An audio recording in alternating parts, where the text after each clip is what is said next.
People ask me why I dress this way. A crazy drag queen, well perhaps you're gay.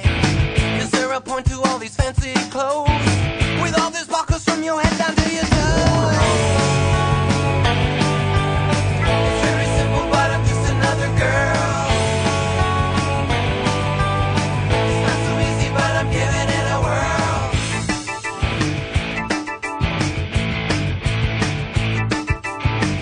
Is there something that you're trying to prove?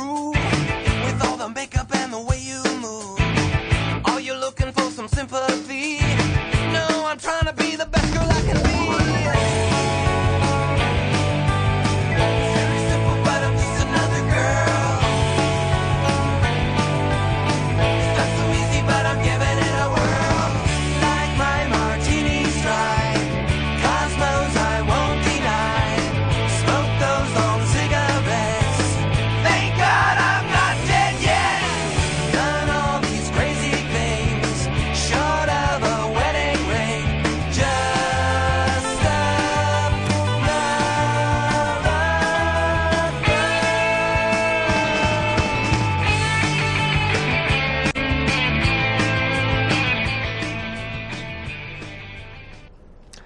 Good evening. Thanks for joining us. I'm Callista Solon, and you're watching nlcTrans. Sorry about that. We were distracted by a flashing light over here.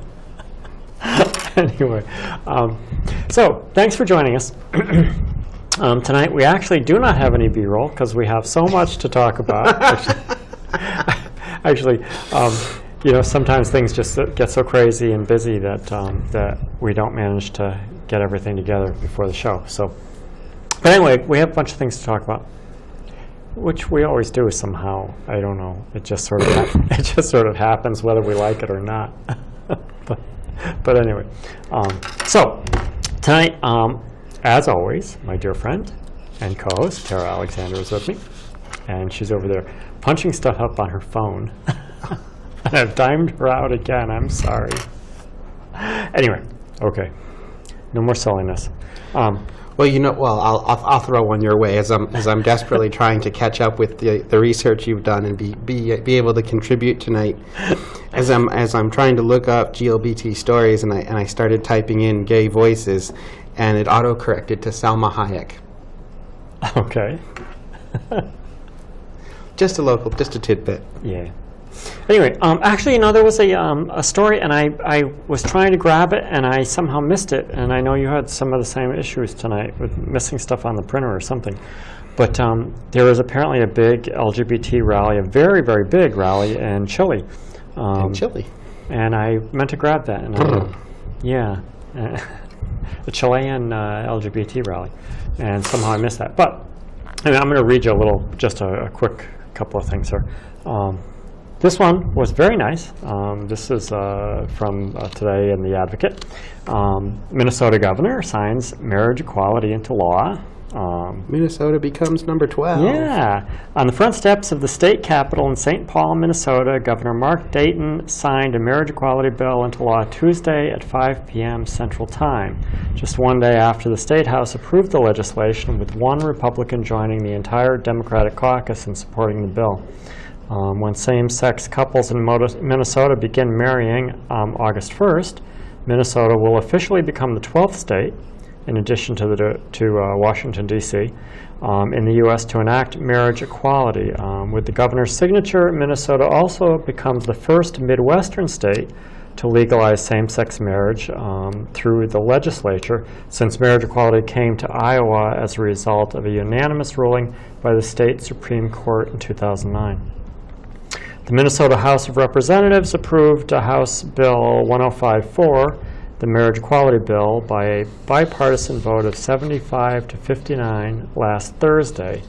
4 House Republicans joined Democrats voting in favor of the bill.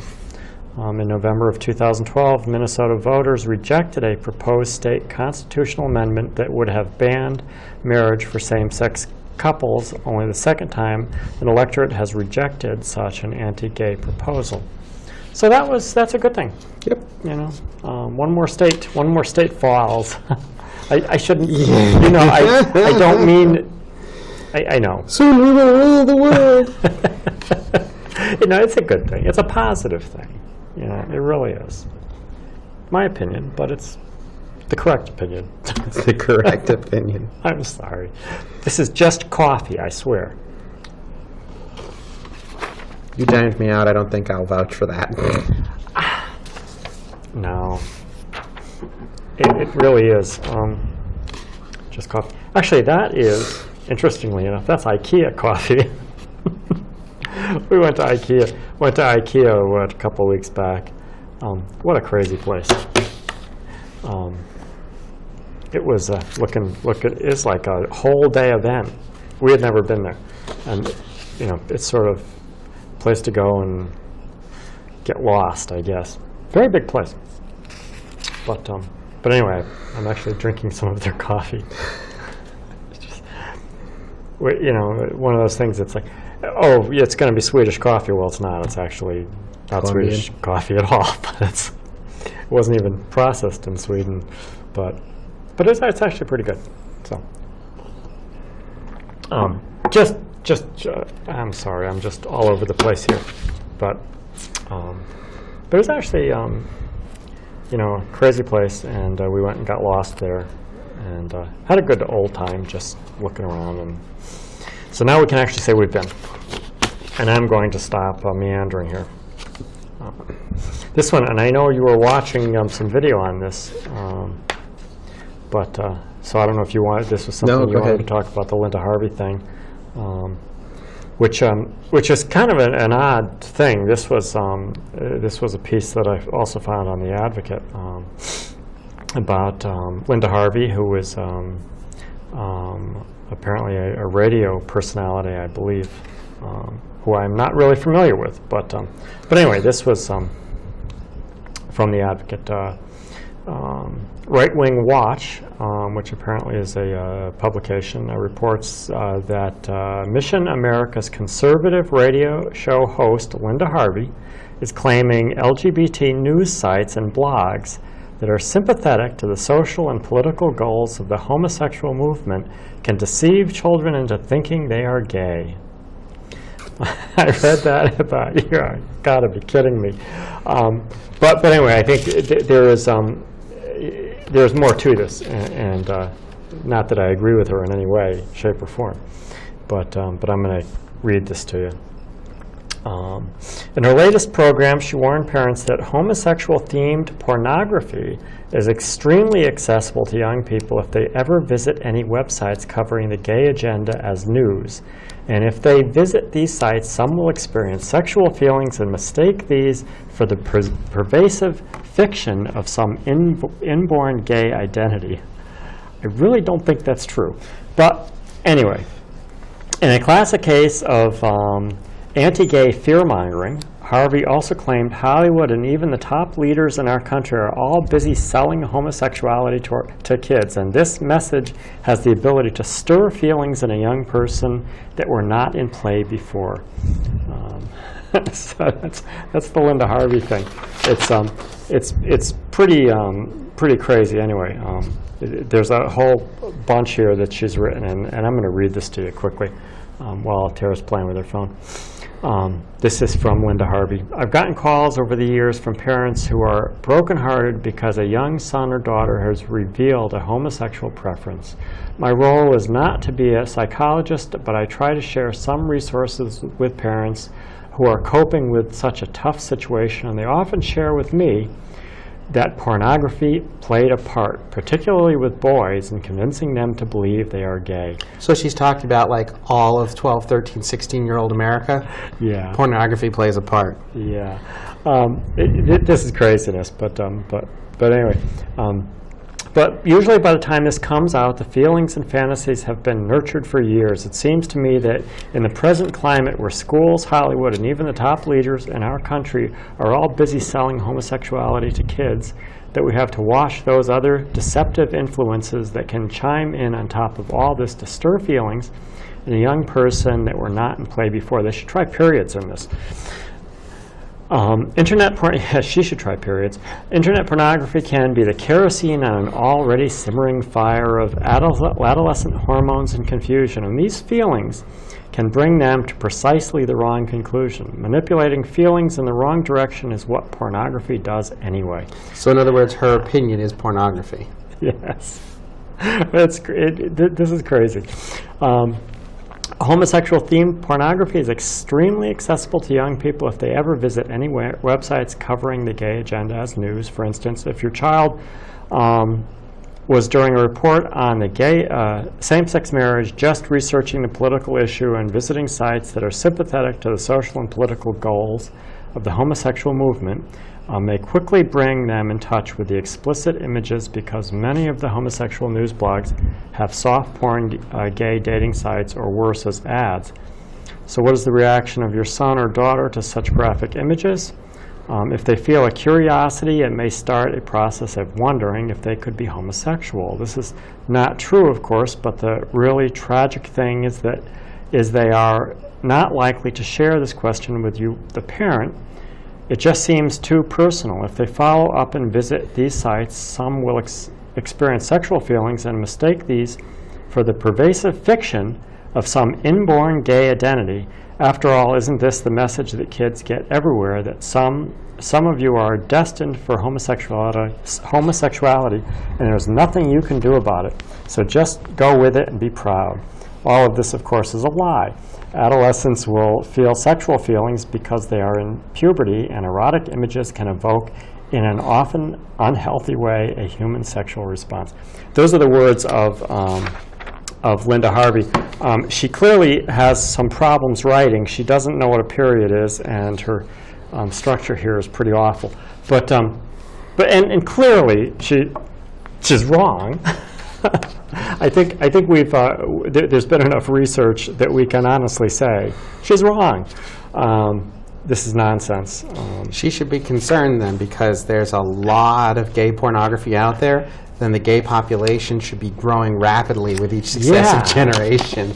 There's a lot of, there is, generally speaking, a lot of pornography out there, and it's not, it's not all, well, I don't want to say any of it's healthy, but some of it's pretty awful stuff, and I really don't think that is causing anybody And when she says soft porn, she's talking about two women kissing, or two men kissing, or scantily clad women, most of which you can find in Sports Illustrated. Yeah, it's craziness.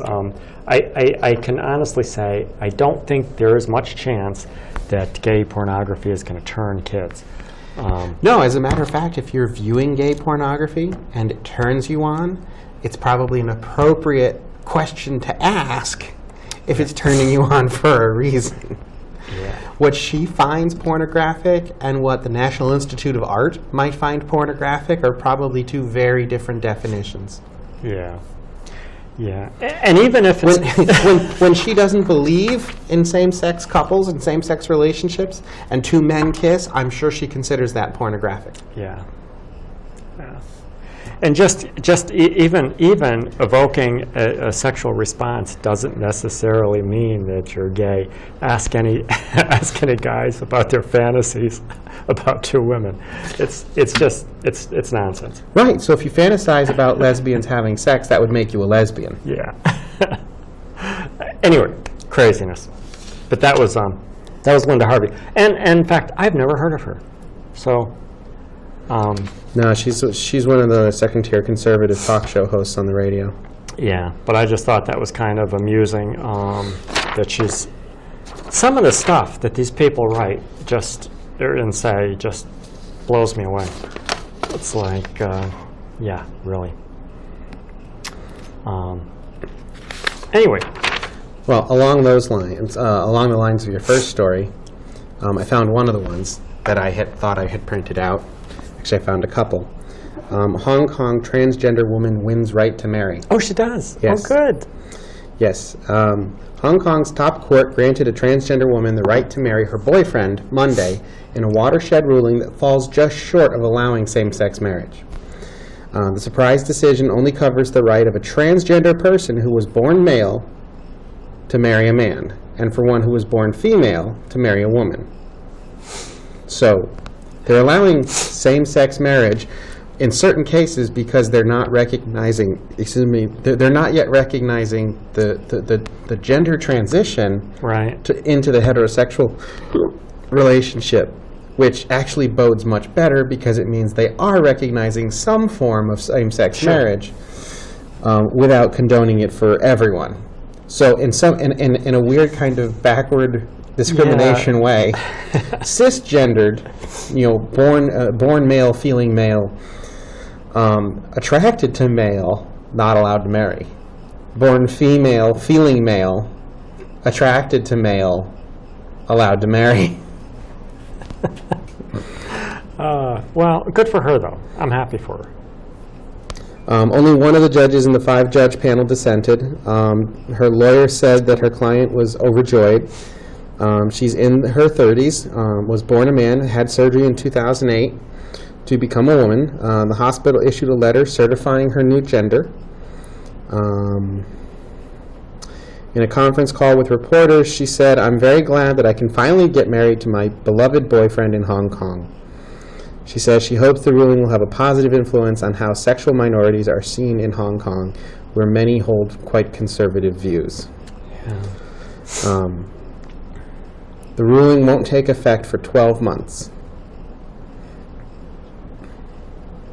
The judges noted from the evidence and submissions received that it appears in the Asia-Pacific region such marriages are permitted. In mainland China, Singapore, India, South Korea, Japan, Indonesia, Australia, and New Zealand. Same-sex marriage remains rare in the region, though New Zealand approved it last month. Wow, yeah. It's very cool. Yay. Well, that's nice. What else you got? Oh, this was one that I wanted to read to you. And well, actually, I have a couple things here. But this was one that that I thought was interesting, and I'll explain why. Something more I wanted to talk about just a little bit. But this was about a lawsuit. Lawsuit filed over unnecessary surgery on intersex baby. We talk a lot about the intersex condition and about the whole gender binary, which doesn't exist. But I'm going to quickly read you this. This was a South Carolina hospital. South Carolina hospital is being sued for performing an irreversible and medically unnecessary surgery on a baby, reportedly aiming to change the child's intersex genitalia, the child's attorneys claim.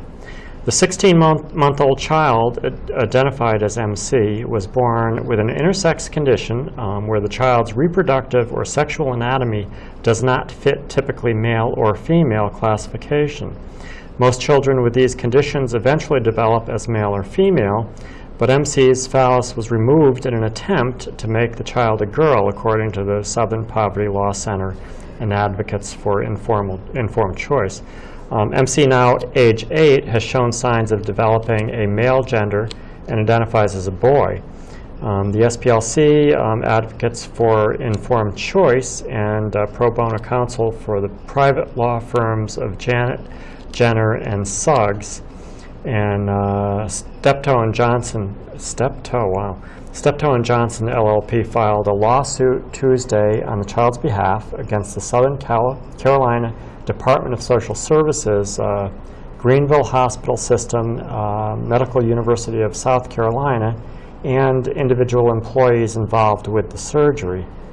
At the time of the surgery, MC was under the state's care but living with guardians. The lawsuit charges that the doctors performed medical malpractice by failing to provide adequate information before proceeding with the surgery. MC's guardians reportedly were not made aware of the significant risks of the surgery or the alternative of not having surgery at all. Currently, doctors and advocates recommend that intersex children be assigned a gender at birth, but are encouraged to hold off on any unnecessary surgery until they are old enough to self-identify with a gender. God made MC the way he is, but with one unnecessary surgery, the state of South Carolina irreparably injured him, said Ann Tamara Mattis, executive director advocates for informed choice. The state made a decision that robbed him of his freedom to decide what should happen to his own body. Sadly, no one advocated for MC's rights when this decision was made. It is time the state and all those involved be held accountable. Sorry. And it's an interesting thing, and yeah, clearly we've sort of moved away from doing those kind of surgeries until later, because and this is an interesting thing, and I will tell you why. But this kind of thing happens. The intersex thing happens, and ambiguous genitalia happens with a fair degree of frequency, and it used to be that they very often did these kind of surgeries. Well, you know, without even telling the parents. Yeah, it's if there was ambiguous genitalia, the doctor would simply cut it off and declare it a girl. Yeah, well, we'll pick one, and it usually defaulting to female, because that's sort of the easier way to go. When you only have a little bit to work with. But this, the interesting thing about this, and this used to happen quite a lot, and invariably these kids grow up, and then they go, wait a minute, I was the other gender. And it's interesting because, you know, we deal with a lot in the trans community, obviously, and sort of in what we do. And this you know, as you, and we can talk, obviously, you and I, about sort of realizing, and even at a very young age, that maybe our gender doesn't necessarily match our physical bodies, but the whole gender thing is a very you know, it's something that you come to realize, and you don't obviously you can't say at birth, no, this is the gender I am. You're picking the wrong one. And there's not a specific process that you sit down, you answer these questions, and you know, yeah. It's something that you come to over time. You come to understand, based on our cultural norms, where in the spectrum you feel comfortable. Yeah. And so this is something that has happened over the years a lot, and obviously now there's a lawsuit because of this. And I think that doctors have become more aware of this and are more apt to not do surgeries and wait till later on. It was a really good step when they started bringing the parents into the decision in the first place. Yeah. And say, basically, okay, I can't tell. What do you want to do with this thing? Yeah. And then beyond that, now today, where most doctors are compassionate enough to understand that there are lots of conditions, and as you said, we can talk about them, but having 3 sex chromosomes or 1 sex chromosome, X nothing or XYY or XXY, happens with decent frequency. You know, if you put all those together, you're probably talking one in 750 births. Yeah, will have one of those 3 conditions. Yeah. So we talk about this a lot, about the gender binary that isn't. Yeah. But heteronormative, cisnormative. But one of the interesting things about this, and something that you know, when I read this, it just sort of reminded me that you know, sort of the whole gender identity thing, and the whole, you know, transgender thing is something that hasn't been studied all that much, and the reason is that there were so few, and actually there aren't so few. There are actually quite a lot, and it just happens that it used to be they hit a lot more, or we hit a lot more, but and for a lot of intersex folks, they hadn't known. They hadn't known, as you were saying. I mean, it's not an uncommon story in the intersex community to find out that somebody may have had ambiguous genitalia, and they may have had undescended testicles. Well, they don't magically become ovaries just because they haven't fallen. You know, and when you hit puberty, they start producing testosterone. And now you have to give your kid tons of medication in order to keep them right, and they've been wrong their entire life. Yeah. But it's it's an interesting thing, and you become the bearer of this big secret. Yeah. So this kind of stuff is fairly common, but they're just, you know, the numbers. And the problem with doing any kind of medical research and studies is that you need money to do that. Yeah. And when you're talking about small numbers, like what people consider, you know, the small numbers in the trans community, which have grown a lot actually, but but there was never any money in it. Yeah. And so there weren't a lot of studies, and you know, the and you had science to have wasn't there. people know that they were intersex or own up to being trans. You had to have people volunteer information Right. at a time when socially they were hiding for their own safety. Yeah, You exactly. know, if you saw a pickup truck and heard a chain rattle, you ran for your life. Yeah, probably still do. But one of the interesting things about this is that some of the early research, you know, is because of this. Yeah. Right. There was a point in time where this, you know, this was happening. You know, obviously it isn't happening as much now, but there's a time that it was happening a lot more, and doctors were getting sued because these kids would grow up and go, wait a minute, you went the wrong way. You know, you picked the wrong gender at birth, and their doctors were getting sued, and so there's money. Now there's, you know, there's the whole malpractice and medical lawsuit money, and so it's like now we have a reason that we should want to study this. And some of the very early studies were because of this. They were trying to see if they could figure out, you know, look at transgendered individuals and figure out exactly what it is. How do we determine? How can we make that determination and get it right? At birth. At birth. And so that's a lot of the early research came out of that, which in a weird way was a good thing. One of the arguments that we've heard a lot of when it comes to being trans, being transgender, being transsexual, is sort of the isn't it just a matter of what you have between your legs? So, you know, we ask the question, well, how do you know if you're male or female? What does it mean to be male or female? And oftentimes, especially with certain audiences, we'll get the answer that, well, guys have a penis. Really? The guy that goes off to war and has an unfortunate accident with an IED and he comes back amputated from the waist down, doesn't have a penis. Is he suddenly a woman? You have these intersex individuals that were born with ambiguous genitalia, and these incidents, these doctors, you know, have brought to light that it's not as simple as the flesh that hangs between your legs. Yeah. Yeah. That, you know, what makes a man or a woman has a lot more to do with what's in your brain, your pituitary glands, your prenatal gonads, all kinds of things. Yeah. The exterior appearance is don't judge a book by its cover, as they say. Exactly. So it's And unfortunately, that's what the doctors are asking for. yeah. How do I tell at birth when I'm holding this little squirming mass? Congratulations, it's a child. That's a bundle of joy, not a squirming mass. It's a bundle of joy when you hand it to the parent. Okay. Oh.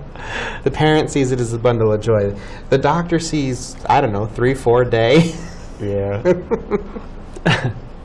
Oh, sorry. Congratulations, it's a paycheck. Yeah.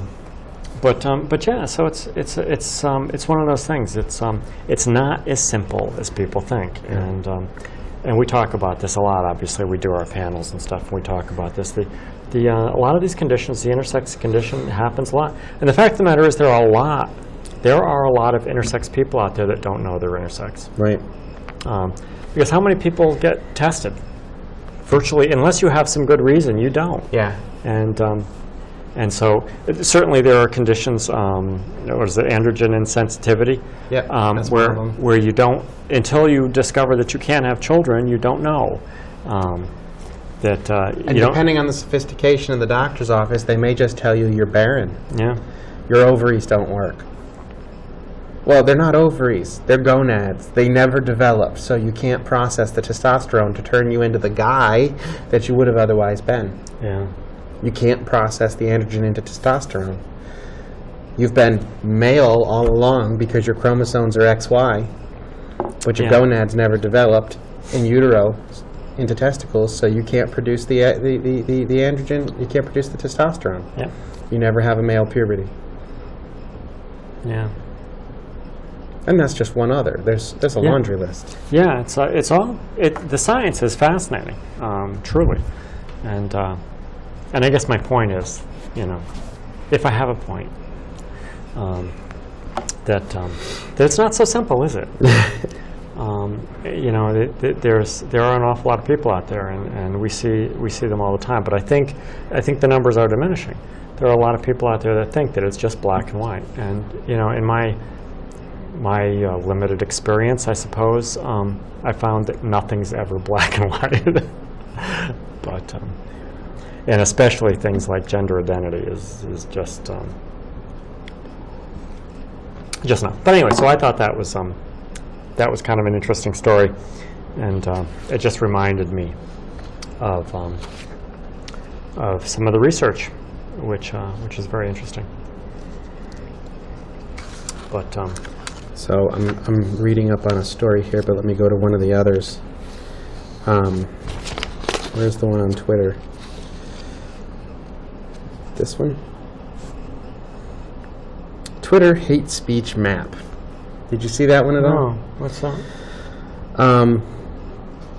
The map was created by geography students at Humboldt State University in California. It looks at more than 150,000 geocoded tweets. Tweets that say where the user is located. Okay. Between June 2012 and April 2013, so about a year. Sorting those that contained a racist, homophobic, or anti-disability word, the researchers then decided whether or not the tweet was using the word in a hateful way. So there's some subjectiveness to this. According to their analysis, a majority of hateful tweets are coming from small towns and more rural areas in the East. Really? Some of the biggest spots for homophobic tweets are along the border of Oklahoma and Texas, and one of the biggest hubs of racist tweets is in a seemingly empty area of western Indiana. There are a lot more racist tweets coming out of an area in the middle of North Dakota than in the larger city of Fargo. There's a new Fargo television show, by the way. For example, homophobic tweets have a wider spread across the nation than racist ones, which are coming from the southeastern portion of the country more than anywhere else. The project is a follow-up to a similar study that mapped racial slurs on Twitter in reaction to President Obama's re-election in 2012. They have an interactive map. The thing I wanted to say, the most hateful tweeters in the United States tend to live in the eastern half of the country. Wow. And it is, well, that's the map. Yeah, I know, you can't see it. Oh, wow. Look at that. And I know you can't see it either, but see if I can find out where the map is. Well, this was on Huffington Post Technology. If you want to go look at it. If you want to go look at it. And it's pretty much the Mississippi River. New England itself looks pretty good, but that's sort of Louisiana Purchase and area. I'll give it back. Give it back. Sorry. And then the other We one. want our money back? We want our. I'm sorry. There's an online petition also. No bigotry with my big gulp. There was a person who says, I recently stopped at my neighborhood 7-Eleven convenience store and found myself taking a big gulp when I encountered overt transphobia with a side of woman bashing. Wow. Witness to clerk used the word tranny while telling an anecdote to a coworker and at least one customer. This was after a lengthy conversation he had about a, quote, fat woman in gastric bypass surgery that took place while I was in line. As I was approaching the exit, I heard the employee say, this guy, you know, the tranny who comes in here? And I immediately turned around and said, did you just say tranny? He responded with a mumbled sorry and a smirk, and the entire store fell silent. I told him that sorry isn't sufficient when you smirk, and that the term tranny is offensive and demeaning and not appropriate in a business. He turned around and ran into the back. I asked the other clerks for his name. They told me it was B, B-E-E. They spelled it out, but according to corporate headquarters, his name is Brandon. I then asked if there was a manager around. They said there was not, so I left. Wow.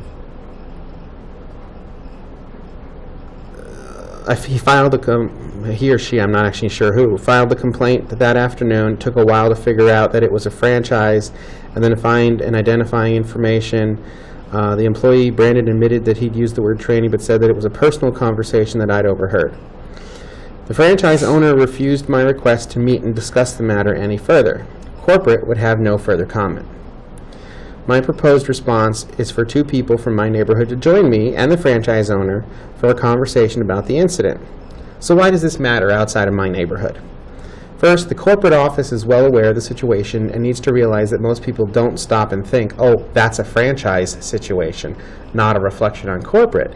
Instead, most people get a negative impression of the brand itself. Of course they do. So corporate has a vested interest in facilitating a positive resolution. Second, one of the regional people who spoke with me didn't know what the term tranny meant and even asked me how to spell it.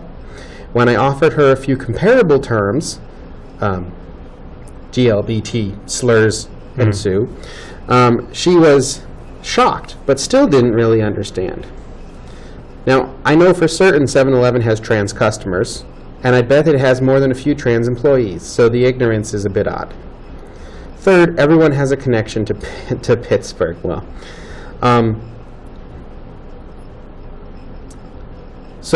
enough. He's asking people to go sign his petition, asking the franchise owners of 7-Eleven and 7-Eleven corporate to meet with members of the trans community to discuss their policy on employee behavior and discrimination in their stores.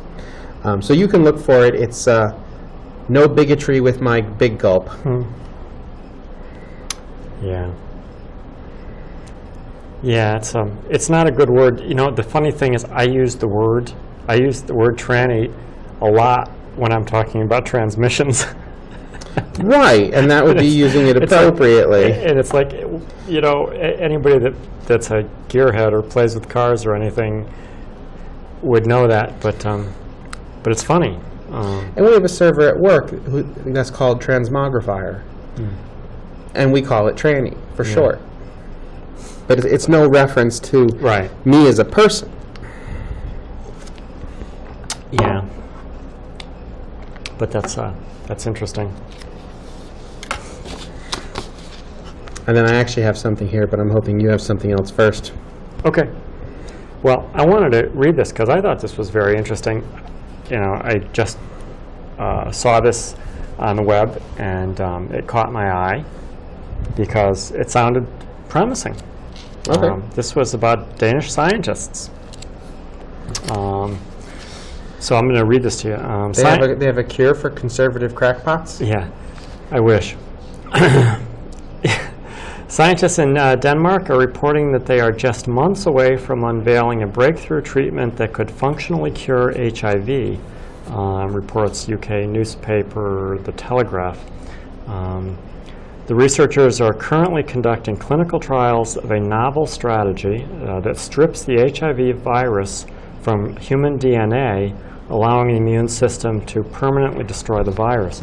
The treatment involves releasing the HIV virus from reservoirs it forms within DNA, bringing the virus to the surface of the cell. Researchers contend that once the virus has been brought to the cell surface, the body's immune system, boosted by a vaccine, can kill the HIV.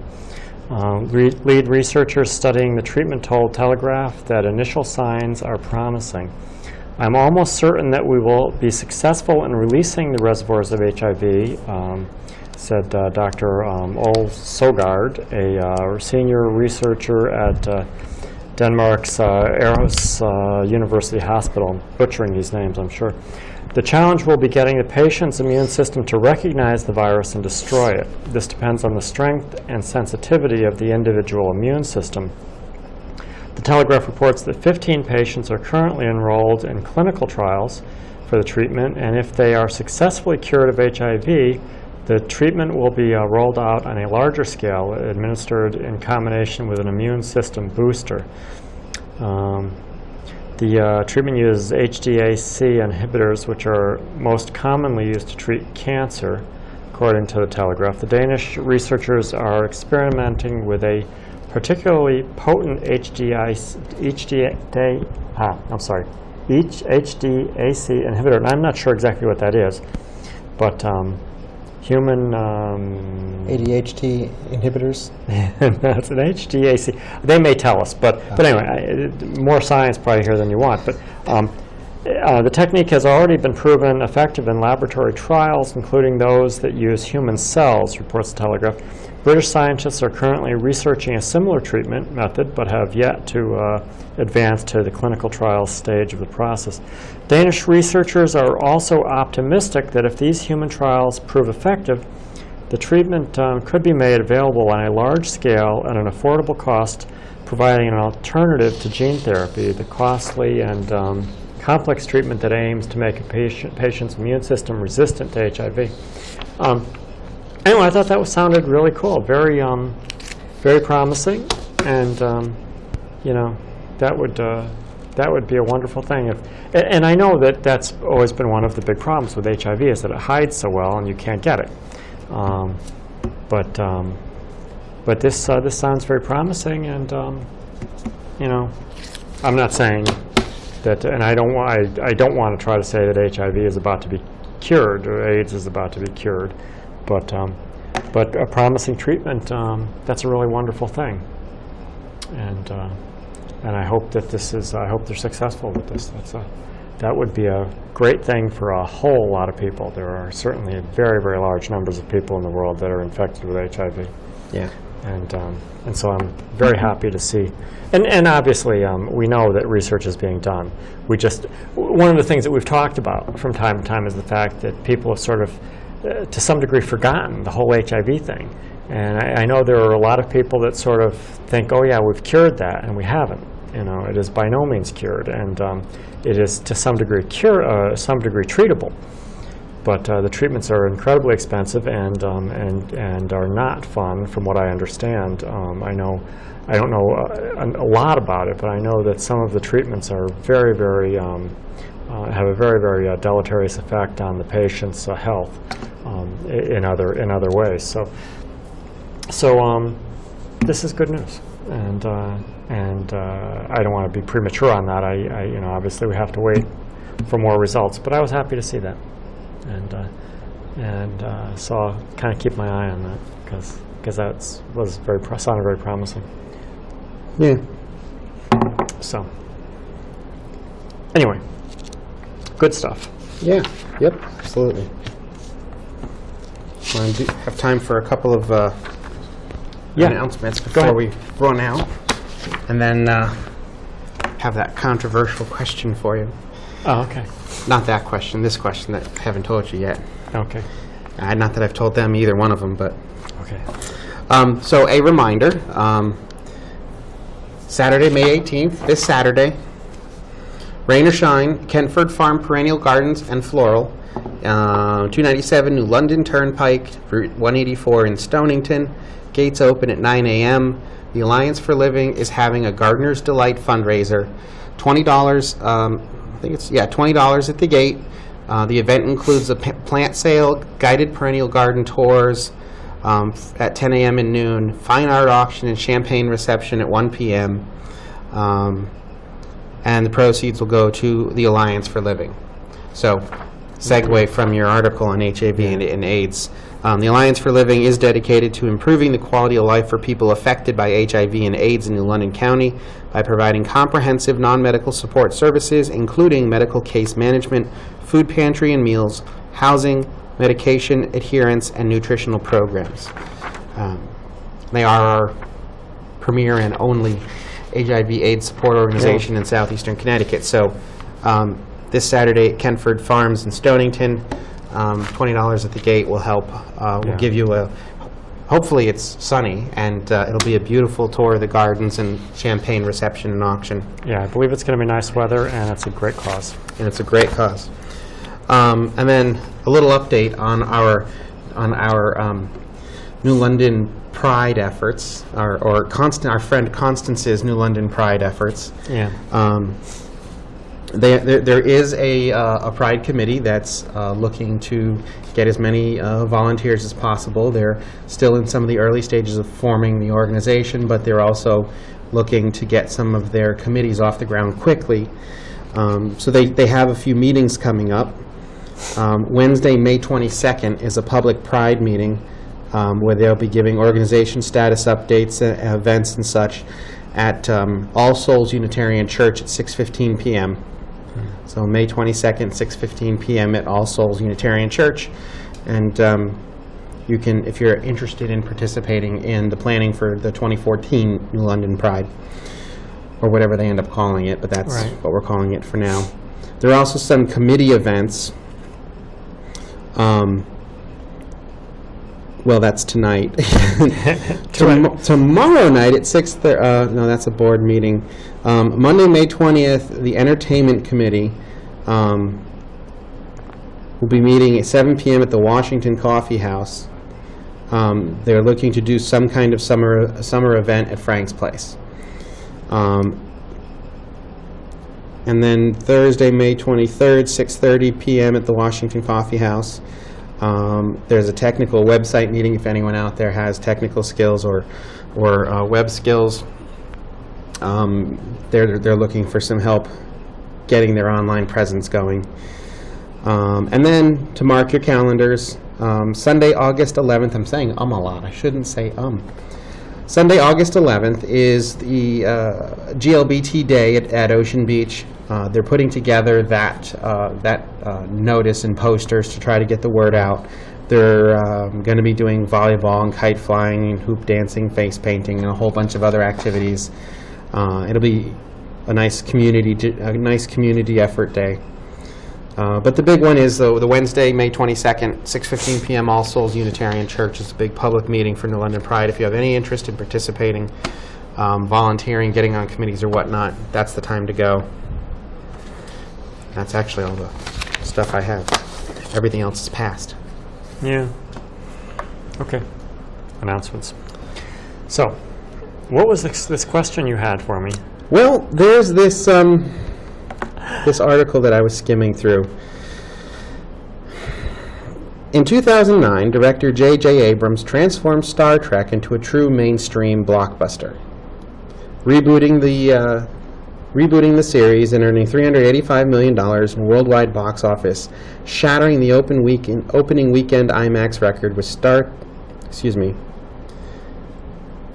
shattering the opening weekend IMAX record. With Star Trek Into Darkness about to hit theaters this Friday, he seems poised to do it again. Long before the 47-year-old franchise was breaking box office records, it was breaking ground as one of the most forward-thinking franchises in television and film history, thanks largely to the, at the time, radical philosophy of creator Gene Roddenberry. The show attracted audiences with its adventure stories, but kept them with its utopian optimism. The idea that the raging intolerance of the day would someday become a thing of the past, and anyone could explore the stars if they wanted.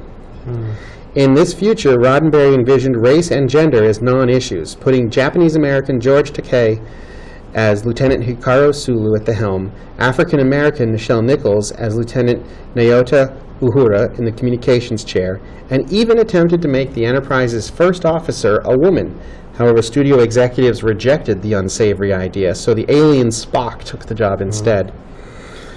The equality on the USS Enterprise's bridge was a watershed moment both in television history and in America's understanding of social equality. And they go on to point out that over the years, what's kept Star Trek alive is Star Trek's inclusivity. While most people think of the traditional Trekkie or Trekker as, you know, a middle-aged white guy, it's the marginalized people to whom Star Trek showed a future where they could be equal that has actually kept it going all these years. Eugene Roddenberry, CEO of Roddenberry Entertainment and son of Star Trek's late creator Gene Roddenberry, told Wired. In 2010, he released Trek Nation, a documentary that explored his father's egalitarian vision of and the power it gave the Trek fan community.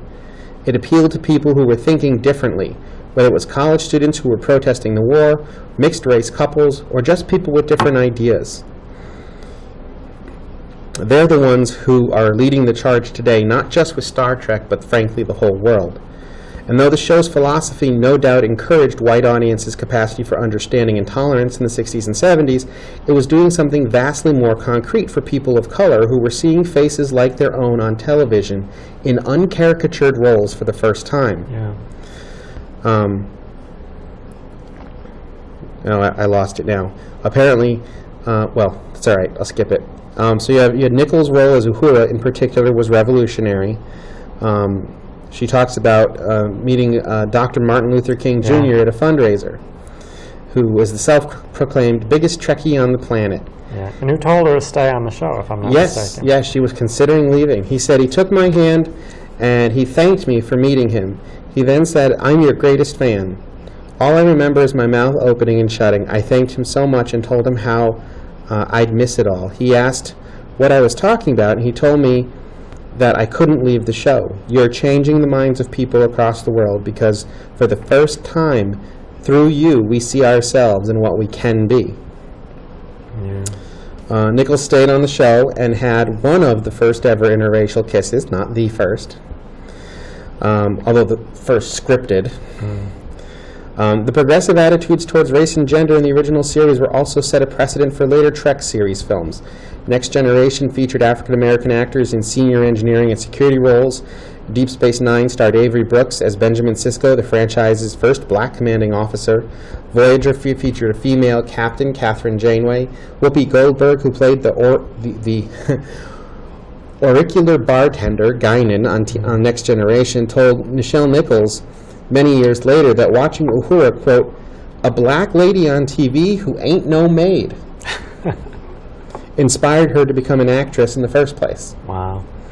Today, people of all colors and backgrounds working in science or any field will point to Star Trek as their early and often only inspiration.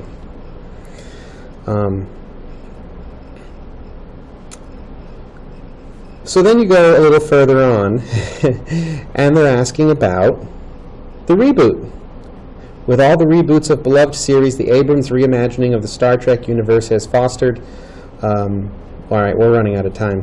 Sorry. No, that's okay. So the question is, there's been a lot of interest in having the new series represent everyone. And there's been no talk about the LGBT community in Star Trek under Abrams. And why not? Mm. They said it would be difficult to do, and it might detract from the story. Oh. Because you wouldn't want people walking around the bridge waving rainbow flags or wearing rainbow uniforms. I don't think that's going to happen. But we are actually out of time. Sorry. So this is something we can ponder and maybe talk about this more. I love Star Trek. We can talk about this more next week. And hold Abrams' feet to the fire. Well, he's not going to be doing the next ones. He jumped ship for Star Wars. Yeah. But hold the franchise's feet to the fire. Yeah. But anyway, on that note, we have to go. So we will see you next week. Thanks for joining us. Bye-bye.